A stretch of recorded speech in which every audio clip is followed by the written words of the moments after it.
TDP బరిలోకి కళ్యాణ్ రామ్ భార్య Swathi junior NTR అయితే ఫుల్ హ్యాపీగా ఉన్నారట. సో జూనియర్ ఎన్టీఆర్ ప్రస్తుతం ఎంతో ఆనందంగా ఉన్నట్టుగా తెలుస్తోంది. కారణం తెలుగుదేశం పార్టీ సపోర్ట్ కోసం ఇప్పుడు కళ్యాణ్ రామ్ భార్య స్వాతి గారు వస్తున్నారట.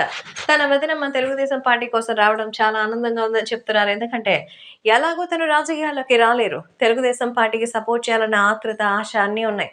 కానీ ఎవరు చంద్రబాబు కానీ, బాలకృష్ణ కానీ మరి దీంట్లో సమంజసంగా ఉంటారా లేదా అని తెలియదు. అందుకే వాళ్ళని అడిగి, వాళ్ళని ఇబ్బంది పెట్టడం కంటే తెలుగుదేశం పార్టీకి సంబంధించిన విషయాలు సైలెంట్‌గా పెట్టుకుంటే ఇంకేమి ఎవరు ఏమి అనలేరు కదా అని జూనియర్ ఎన్టీఆర్ సైలెంట్ అయిపోయారు. కానీ ఇప్పుడు ఎన్టీఆర్ మరి పక్కకు వెళ్ళిపోయినా స వాళ్ళందరి తరపున ఒక వ్యక్తిగా ముందుకొస్తోంది.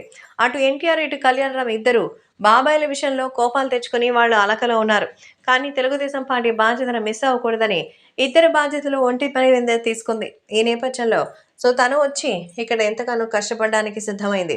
ఈ నేపథ్యంలో కళ్యాణ్ రామ్ భార్య స్వాతి అయితే వచ్చి అటు తన భర్త యొక్క బాధ్యతను, మరిది యొక్క మరి భయాన్ని పోగొట్టేందుకు తెలుగుదేశం పార్టీ బరిలో ఎమ్మెల్యేగా పోటీ చేయడానికి సిద్ధమవుతుందట.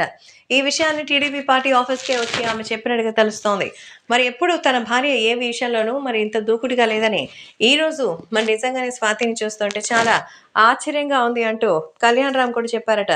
ఎట్టకేలకు వదినమ్మ తెలుగుదేశం పార్టీ కోసం రావడమే కాదు, ఏకంగా ఒక నియోజకవర్గం నుంచి పోటీ చేయబోతుందని తెలిసి ఎంతో ఆనందం వ్యక్తం చేశారట మన జూనియర్ ఎన్టీఆర్.